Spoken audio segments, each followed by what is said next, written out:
Bonjour à tous, alors est-ce qu'il vaut mieux louer ou acheter son opéra? Ça va être la question du jour.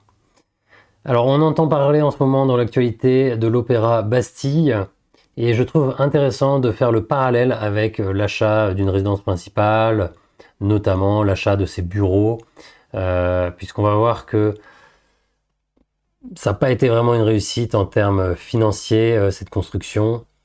Donc je trouve la comparaison extrêmement intéressante. On nous dit souvent que louer, c'est jeter de l'argent par la fenêtre.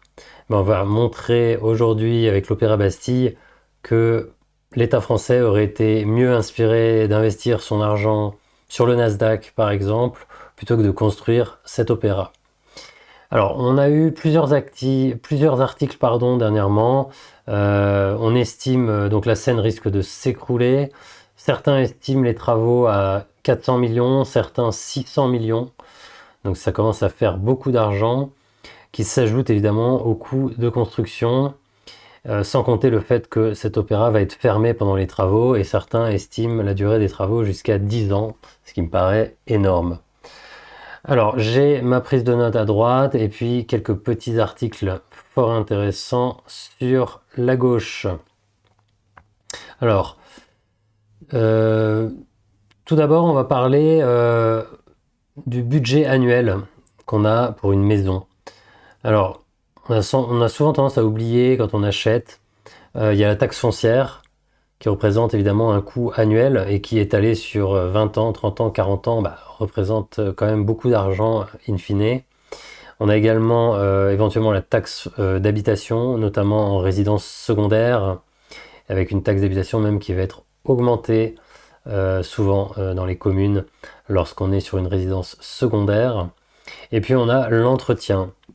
Alors on a cet article sur ce site List et Checklist qui estime que pour entretenir sa maison ou son appartement, eh bien, il faut compter 2 à 5% de la valeur de son habitation. Donc effectivement, si vous avez une habitation, une superbe maison qui coûte 1 million d'euros, bon, ça me paraît quand même excessif. 5%, ça me paraît 50 000 euros pour 1 million annuel, non, ça me paraît excessif. De plus, on peut, si on est bricoleur, repeindre soi-même sa salle de bain. On peut faire certains travaux de plomberie et d'entretien soi-même. Donc il y a moyen quand même de réduire ses coûts annuels. Mais néanmoins, c'est intéressant de montrer que il faut pas oublier quand on achète qu'on va avoir, comme je vous ai dit, toutes les taxes, l'assurance propriétaire que j'ai oublié, et puis aussi l'entretien tout simplement. Et quand vous avez un toit à remplacer, ça représente beaucoup d'argent. Et puis il y a des rafraîchissements à faire régulièrement. Voilà, la plomberie, pareil, le chauffage. Donc il ne faut pas oublier ça, même si j'estime que c'est un petit peu excessif. Il y a possibilité de réduire ces frais. 5%, ça me paraît quand même un petit peu exagéré. Alors revenons à l'Opéra Bastille et à ma prise de notes. Donc on a eu un coût constructionnel, un coût initial de la construction qui était à l'époque en francs. Mais bon, si on le met en euros et qu'on l'ajuste de l'inflation, ça représente aujourd'hui 784 millions d'euros. À l'époque, c'était en francs, ça représentait plus d'un milliard. Je n'ai plus les données en tête, vous pouvez les retrouver sur Internet. Donc ajusté à la monnaie d'aujourd'hui, 784 millions. Ça a été inauguré sous Mitterrand en 1989, symbole culturel majeur, mais qui ne vieillit pas toujours bien. Somme énorme immobilisée, effectivement, un coût initial. Et donc cette somme immobilisée, c'est de l'argent qu'on n'a pas investi, par exemple, sur un portefeuille financier comme le fait le fonds souverain norvégien. Ça représente de l'argent bloqué. Donc, ensuite, deuxième point, les coûts cachés. Donc on a des travaux lourds, comme je vous disais, certains les estiment à 600 millions, d'autres à 400 millions. Donc c'est entre 400 et 600, on va dire. Et puis en plus, une durée d'immobilisation, alors 10 ans, ça me paraît énorme. Mais en tout cas, une durée d'immobilisation de plusieurs années dans laquelle on ne pourra rien faire dedans. Alors l'entretien annuel depuis sa construction de 1989, je n'ai pas réussi à avoir une information fiable, donc je ne vais pas m'avancer, mais j'imagine que ça représente une somme colossale. surtout étalé sur de 1989 jusqu'à aujourd'hui en 2025. Vous pouvez imaginer l'argent que ça représente, l'entretien annuel, ça doit être énorme. Voilà, coût cumulé qui représente parfois plusieurs fois le coût de construction initial et des travaux. Voilà, charge imprévue qui pèse lourd sur le budget public. Bon, là, on y est en ce moment.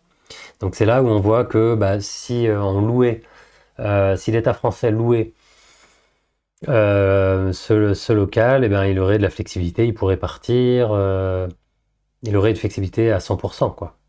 Si ce n'est un engagement durant la durée du bail éventuellement, quoi. Et aucun de ces travaux à sa charge. Alors, impact financier et social. Oui, voilà, il y a une subvention sur chaque billet. C'est-à-dire qu'on perd de l'argent sur chaque billet vendu malgré le prix du billet.